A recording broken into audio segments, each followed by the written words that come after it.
chitwala oli kutambe ndwala zonna. Atali Yesu n'abatali kwija, atali Yesu n'abatali kwija, atali Yesu n'abatali kwija oli kutambe ndwala zonna.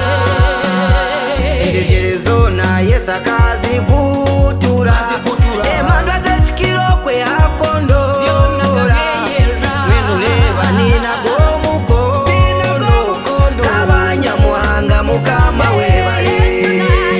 Atali Yesu n'abatali kwija, atali Yesu n'abatali kwija, atali Yesu n'abatali kwija oli kutambe ndwala zonna.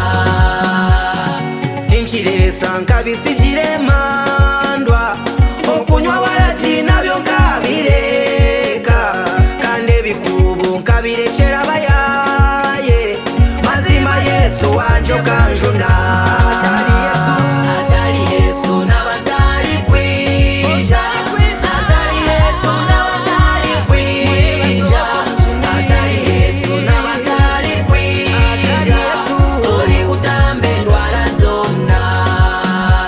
Kumba nshobigwe Yesu anjirire embabazi, ebishobire byona bitereza, manya ni mukuru leka tumusime, ogwo mushisho tashorora.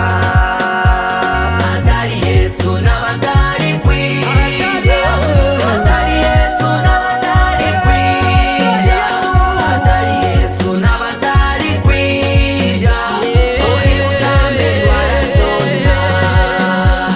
abakwenda ofeka batakafire Ebibashobize boka nibingi, abw'embabazi Yesu akwatirire wetareba nkitwa abantu. atali Yesu Atali Yesu n'abatali kwija, atali Yesu n'abatali kwija, atali Yesu n'abatali kwija oli kutambe ndwala zonna.